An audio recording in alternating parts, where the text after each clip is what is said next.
Hello and welcome to the Trish Rock Inspires podcast, where we explore spirituality, intuition, and life so that you can learn a different and greater perspective on who you are, why you are here, and find more meaning and purpose in your life. Please like, share, and subscribe wherever you enjoy your favorite podcasts. But now, sit back and enjoy this episode. Hello, everybody, and welcome to this awesome episode of Trish Rock Inspires. We're currently in Series 6, Sparking Your Spirit, and I've got an incredible guest today, Annie, and I just want to tell you a little bit about Annie. So officially, Annie is a lifestyle health consultant, Facilitator of Change, author of over 19 books on health and lifestyle. For the last 4 decades, Annie has enjoyed a lifestyle-orientated career from working in health food stores. We'll talk a little bit about that. And she's a qualified fitness leader, a naturopath, a lifestyle health consultant. She runs private and group retreats from North Queensland to the Sunshine Coast, and she has climbed the occasional mountain. She has also walked the Kokoda Track and published a book about that. Home birthed 1 son, managed several properties, and is very good at public speaking at various events and conventions, etc. And he's also an aromatherapist and massage therapist, and the original first Australian raw food author and presenter from 1990 to the present day. Yeah. Annie has also studied stand-up comedy. Wow, we'll talk a little bit about that. To conquer the fear of handling a microphone. She also has 3 bestsellers in The Raw, The Poo in You, and the Lifestyle Reset book. Now living at Karoi on property, she runs Lifestyle Reset retreats for groups and individuals, and she also has an eco cottage that is often let out through Airbnb and also privately. And I've seen that, and it is absolutely divine. Welcome to the show and the podcast, Annie Clark. I'm so excited. I'm excited too. I'm honoured actually to be talking to Trish Rock. What an amazing array of experience and adventures that you've had in your life. And I think, a lot of people know you for your raw food and the books you've written, and for the health and lifestyle coaching and work that you do.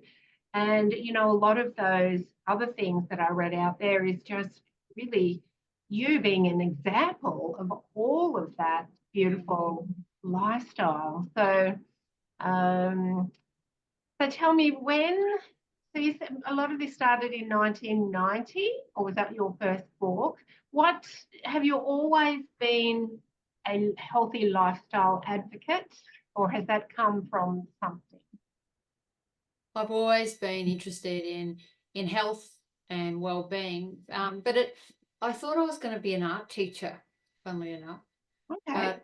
Because I love art and I love crafts and everything, but it was a natural progression. I moved out of home. I was really young. I was 16 when I moved out, and that was because I love my family, but I could see going down the same trajectory as them, myself, my brothers, that maybe that wouldn't suit me.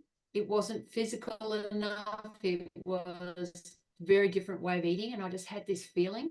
And that went right back to my brother bought this beautiful girl. I was 13, and he brought this beautiful girl home to our place for dinner.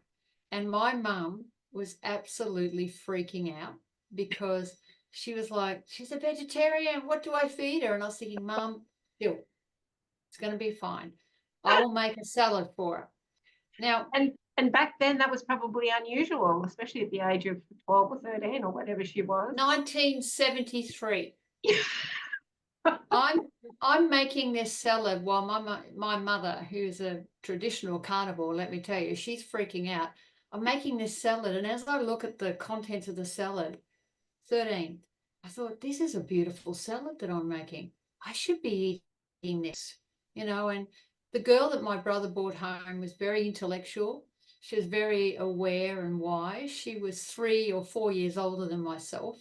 And that was like a light bulb went on for me. I thought, wow, I've got to do something about this. So I started saving for my first home when I was 13. I put money aside. I went without, I did part-time jobs, whatever. And I started to save for my home, Yeah.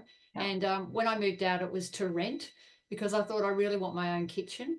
So that was like a waste of my savings, but it was just me being me, and I needed to get out. I need to get out and be my own person.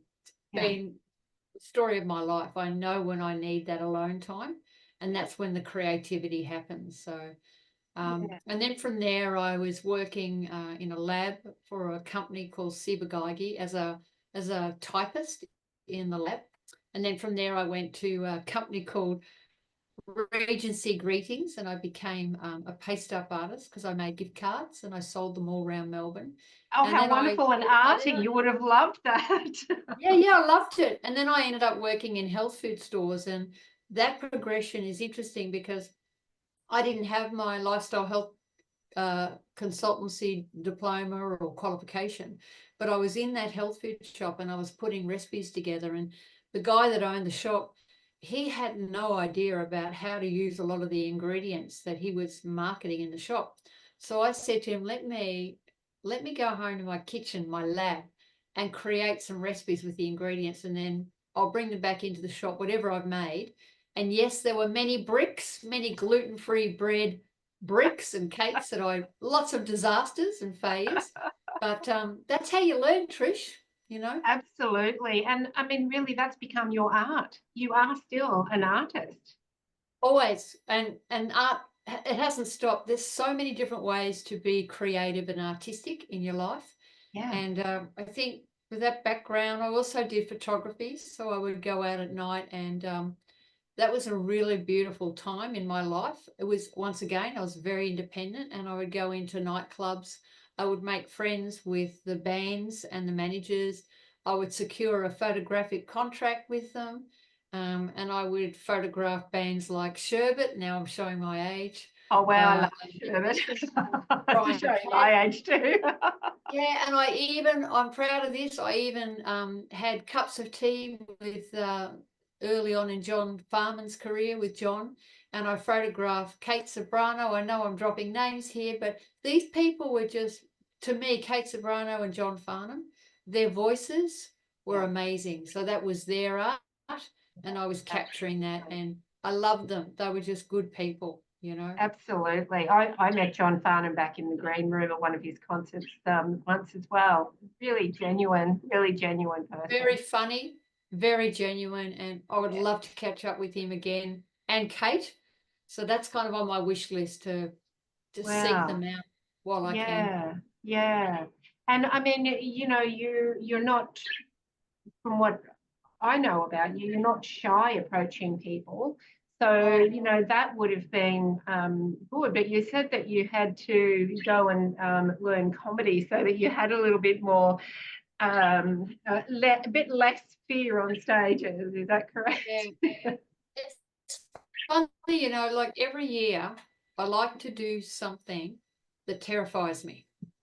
Or if it doesn't terrify me, it's a challenge. So Kokoda Track was a challenge, right? That's 100 kilometers of walking in a tropical landscape. It's classed as one of the hardest walks in the world, walking through the jungle. So, okay, I can do that.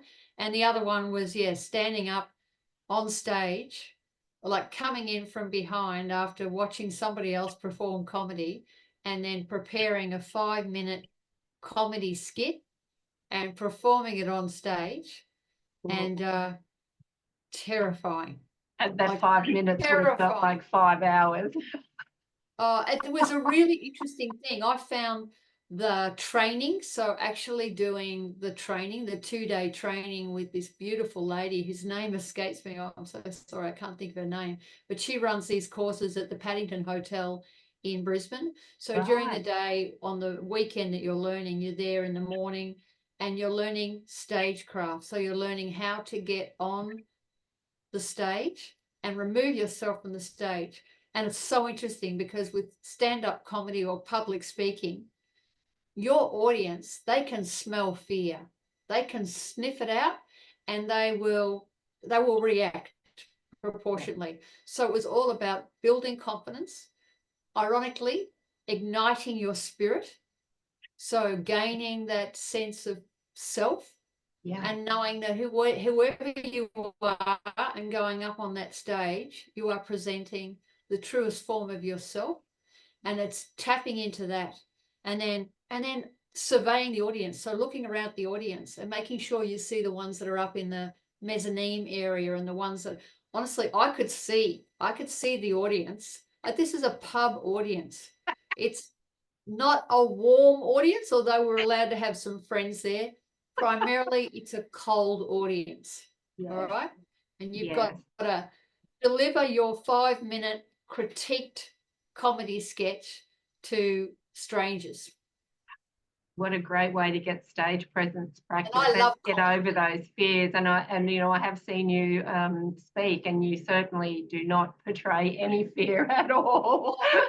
The first time I ever did any public speaking, there was fear. There was probably more, how can I say this without, okay, deep down, I think I'm a little show off. All right. And so you have to tame your ego. You have to tame that Right. desire to show off, and make sure that whatever you're saying is relative to your audience. So you have to lose all of that show offiness and just come back to, how is what I'm going to say be of any value to the people that are listening to me today? And one thing that I stuck with that comedy course was, I noticed that the other presenters, they were really big on, to me, they were lazy with the F word. And it was just all throughout their 5-minute comedy sketch. Right. And I thought, I don't need to do that. I love the word. As I told my son, you can use the word when you drop a hammer on your foot. That'd be a good time to say that word. But to put it into comedy all the time, to me, it was lazy. So, and it's It the can same be a with bit public like that. speaking. It's like Yeah. your But language. putting that ego aside as well, and what you said before about, well, what am I saying that's really going to benefit the people? And that comes through, in your books too. Like when we're writing, how am I going to write this so that it's really benefiting the reader or the listener? And so, those skills have probably really taken you through a lot of different stages in your I life. think so. I think so. Yeah. Yeah. It's been interesting for me, Trish. Now Really both you and interesting. we Yeah. both lost our 4-footed children. I lost a 19-year-old dog Did. Only a on the couple 11th of of weeks. September. And Yeah. you lost your little cat. Dog. Yeah. It was a Yeah, cat. I lost my little dog Rosie a You couple lost of a little weeks dog, I ago. beg your pardon, because as you and I were talking before, we were saying so many animals seem to have chosen to pass away at this time, or we're just aware of it. Buy a red car and all of a sudden you see red cars everywhere. But Yeah. what I Yeah. learned through that, and I'm still learning it, is that the way I got myself out of, like, is real grief.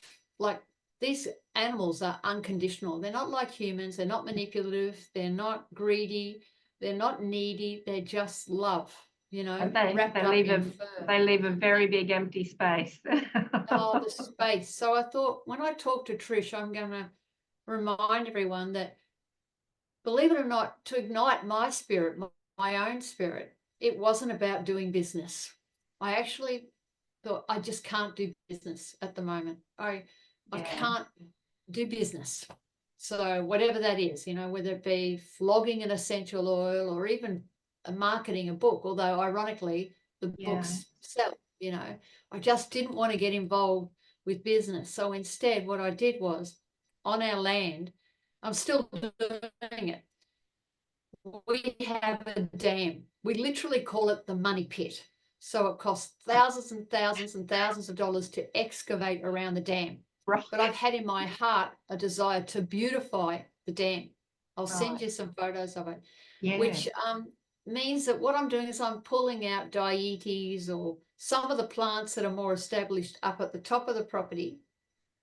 I'm wheeling them down in a wheelbarrow, and if you were to see our land, you would realize it's actually a CrossFit exercise Right. to go down there with shovels and picks and these plants that have been ripped out of the ground, ready to transplant around the dam.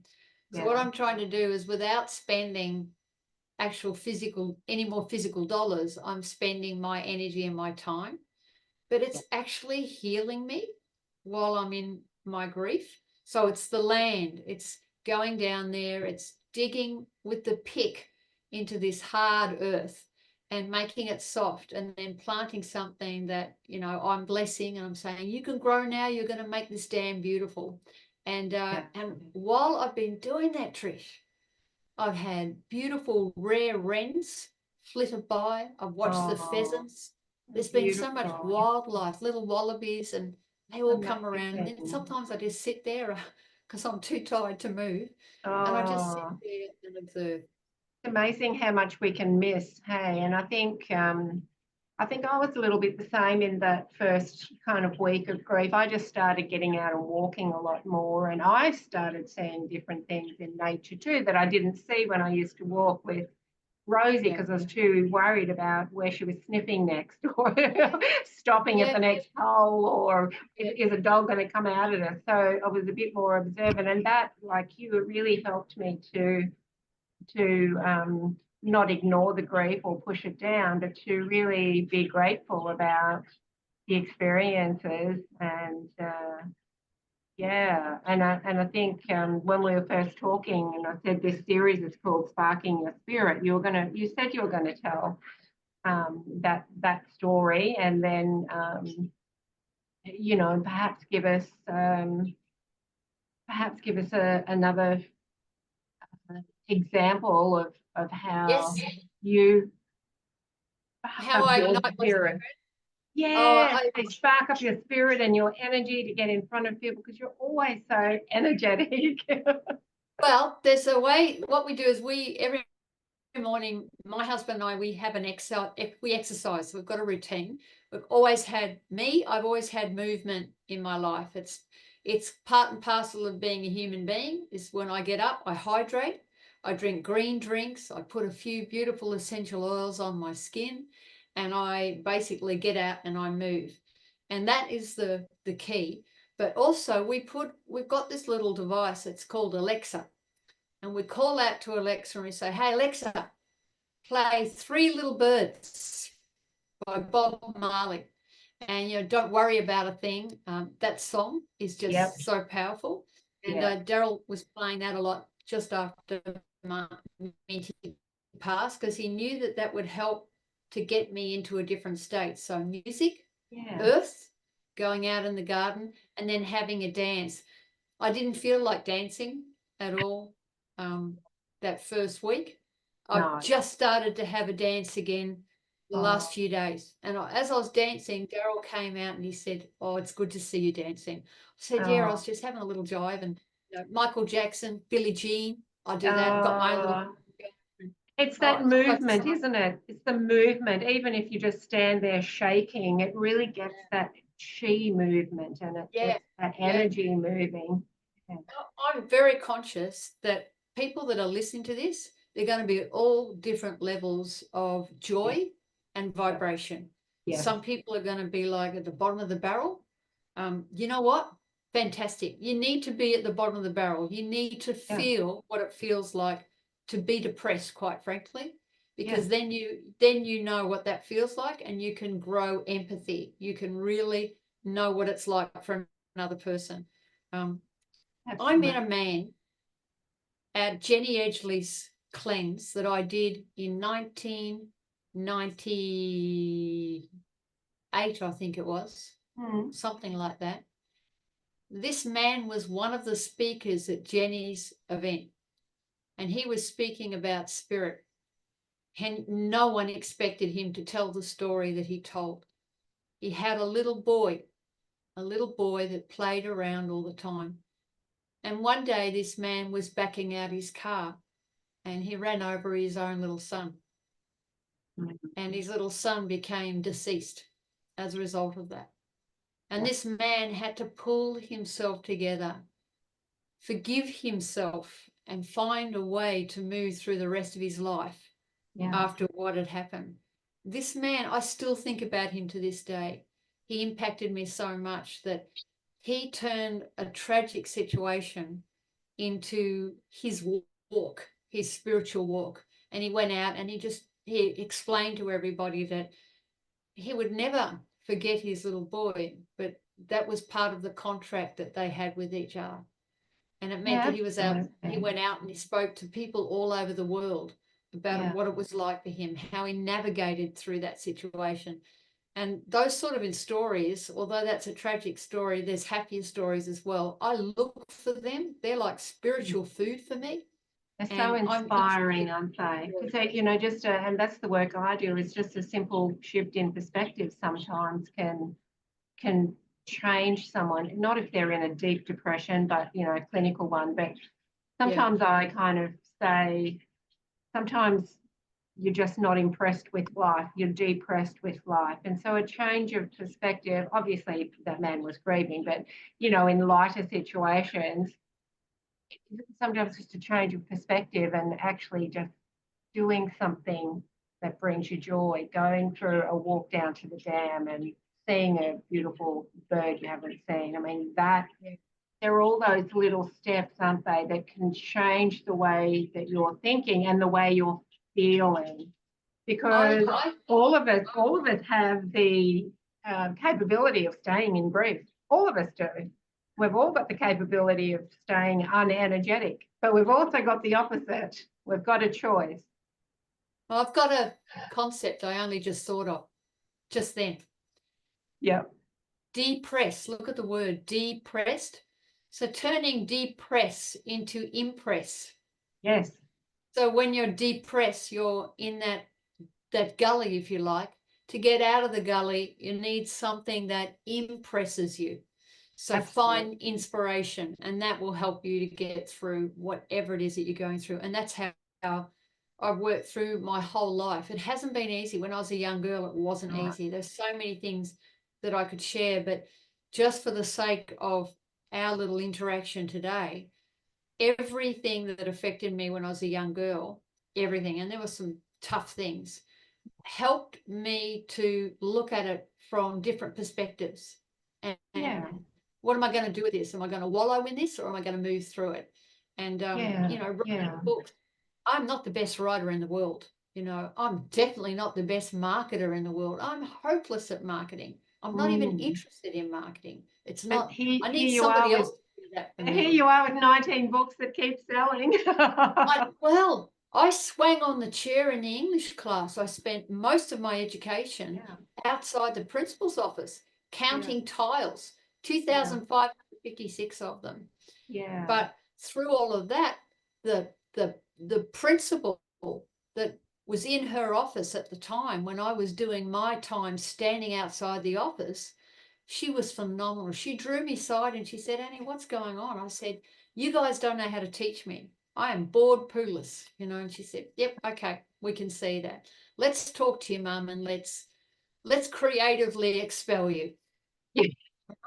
So I was expelled, and I'm saying that in a gentle way. But do you know that particular principal? When I was working in the health food store at Hawthorn in Victoria, I'd self-published a couple of books. One was called Muffin Mania. Another one was called Healthy Eating. Another one was called A Treat to Eat. So they're all little recipes that I'd put together as a consequence of experiencing or exploring some ingredients and experiencing and exploring nutrition. Yeah. And that principle came into that health food store. she went right up to the rack where these 3 books were with, Anne Clark on them. And she immediately purchased them, like brought them over to the counter. And she winked at me and she said, I always knew you'd be okay. And I thought, that's amazing. Like for her to, first of all, have the discussion with my mother and say, Yeah, look, I love that. I love that. And your do you daughter's think, unhappy. yeah, do you think that, for people that are listening that just feel they don't have the energy and don't even have the urge to get up and even just do a little bit of movement? I mean, it all starts from the inside as well, inside our mind, but also inside our body. And have you found that, eating a more healthy, vibrant diet has really helped with that as well?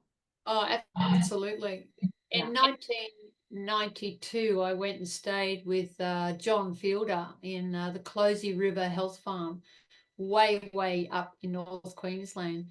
Mm. John had a natural hygiene way about going about nutrition. He taught me that ideally it would be better if we ate just 2 meals a day. So he was really introducing the intermittent fast. The problem with that for me was that it wasn't necessarily good for me to have to go without. I was already a skinny girl, a slim girl, and it was probably better for me to have like protein. But as it turned out, I followed his principles, which was my first meal was 11:30, Yeah. and it was like this fruit platter with goodie balls, which was, almond balls with lovely raw almonds and dates and coconut, and then custard apples and papaya and bananas and passion fruit, amazing. And then the second meal was more of all the vegetables. So it was greens and again, more protein as in little balls, lovely salad, tomatoes, avocados, lots of avocado. And that was the evening meal. And that was at 4:30. Yeah. So 11:30 and 4:30. I loved that. I love the idea of that. If you are not a person doing lots of physical work. So if you're really physical, you probably might need to have some form of breakfast, like something proteiny in the morning. Yeah. And he believed in sunbathing, which I learned from him. So you'd sunbath in the morning, 10, 15 minutes. So you get sunshine, fresh air. Yeah. Really It's so important. good So food. important. It was growing on the property and it wasn't heated. So in other words, it wasn't baked, it wasn't cooked. So that's a good concept. However, as I later learnt, and I learnt this from some amazing nutritional coaches as well, is that when you study Ayurvedic medicine and you learn about your doshas, so I am a Vata, dry skin, fair hair, dry skin, wiry in my build. The Vata dosha probably needs smaller warming meals, Right. not necessarily all raw, which is interesting. And then my husband's a pitta. He loves, it's not good for him to go without a meal. He's not really good fasting as such. And then there's the kapha. So you've got Vata, Pitta, Kapha, and I learn about these doshas. I learn about the Ayurvedic principles, and I incorporate that into my lifestyle. And I have more energy and I thrive more with a little bit of cooked food in my diet and a lot of fresh. Kind of works. It's more balanced for me. It's interesting, isn't it? Because the Ayurvedic diet, it's kind of like, a lot of people do the personality tests, and it's like, okay, well, my personality is better in this type of relationship or this type of business, or I'm a leader or I'm a creator. And so the from a diet perspective, that is showing you what your diet personality is. So is that what you can help people with as well when they come to you and they're just like, I just don't ever feel any good. I've tried this diet, I've tried that, it just doesn't feel good. Is that something you tap into and help them with too? The first thing, if somebody is paying me, they're coming to see me and they want a consultation, I get very clear about what it is that they want. Right. What are they expecting from me in the consult? Yes. Do they want a private retreat? Because, we can't solve everything in a 1.5 hour consult. No. I need to know. They may their diet may be better than my diet.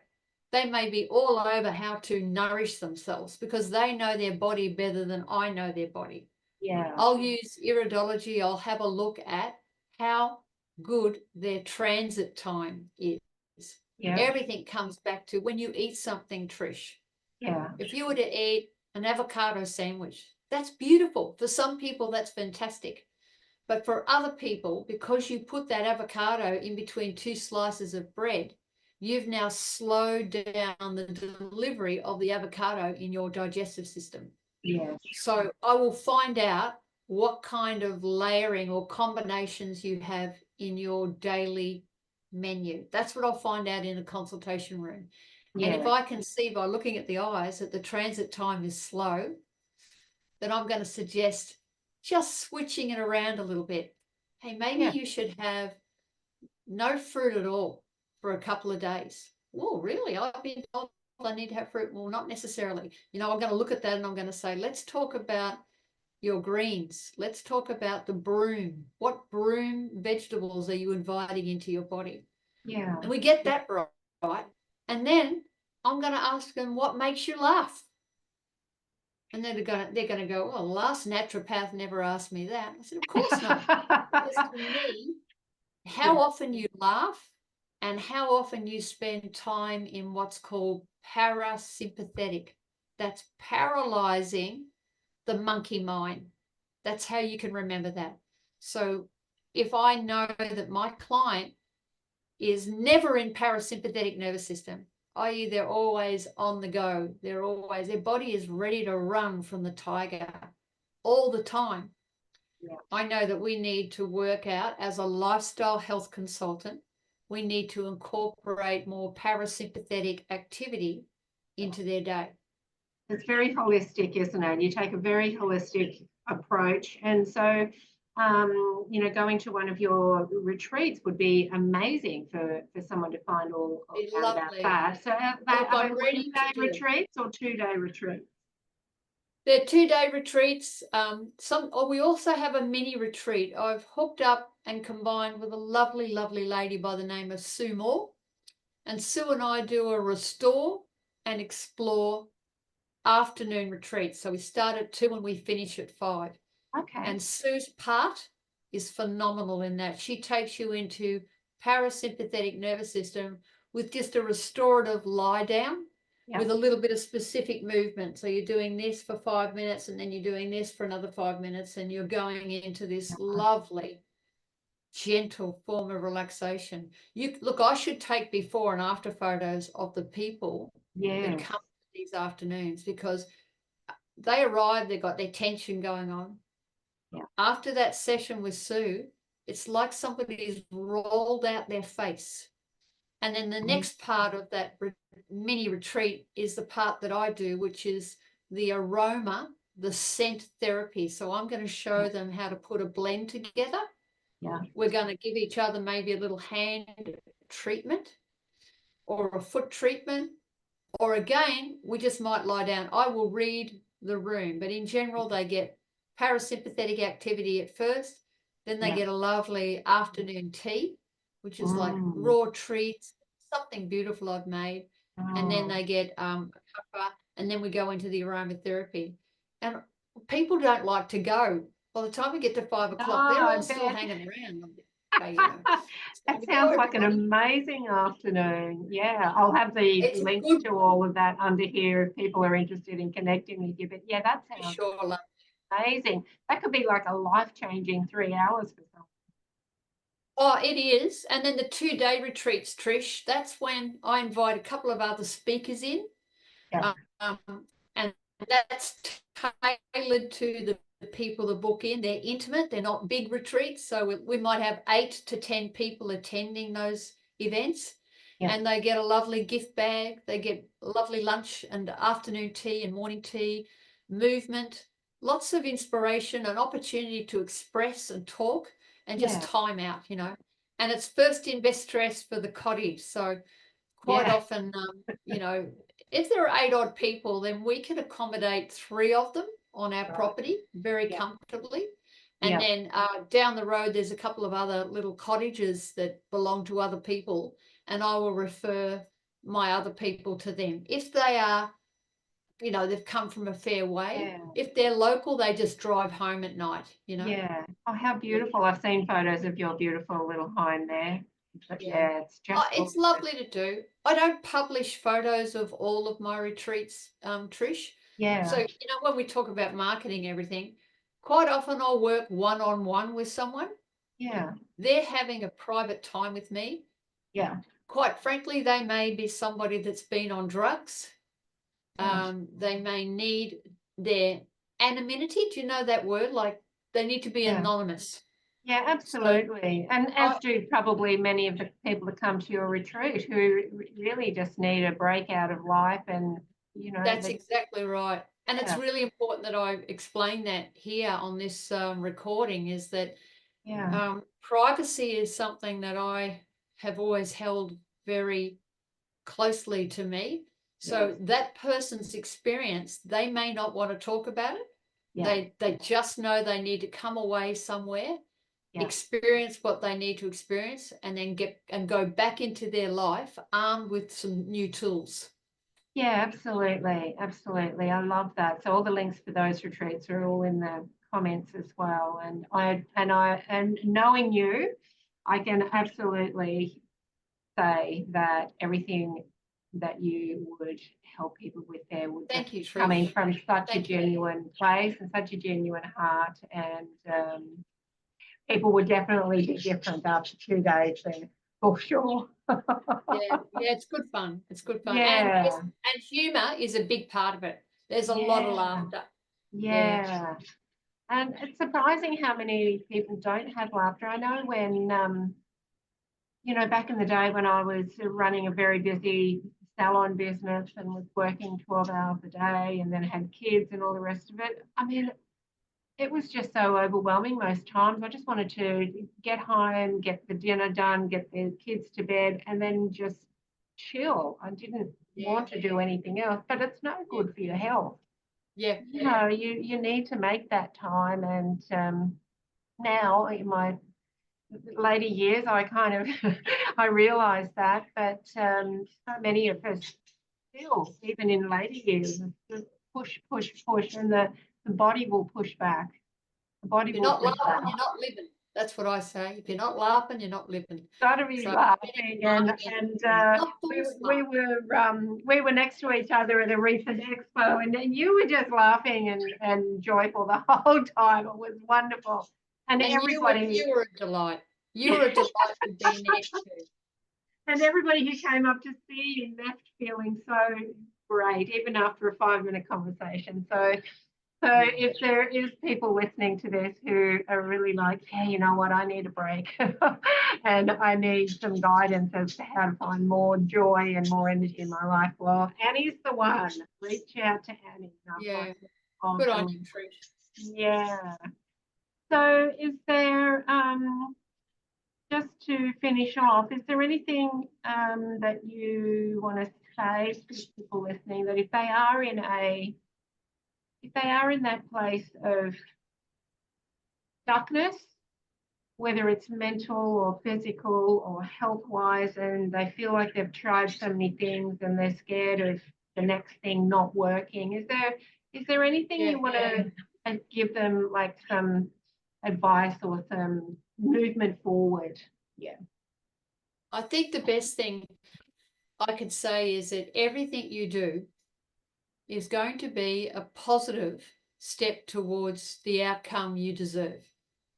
So you may think, some people say, oh, I paid a couple of $1,000s to go and do this. I have paid thousands of dollars to do retreats. I did a retreat in Bali. I did a how to speak course.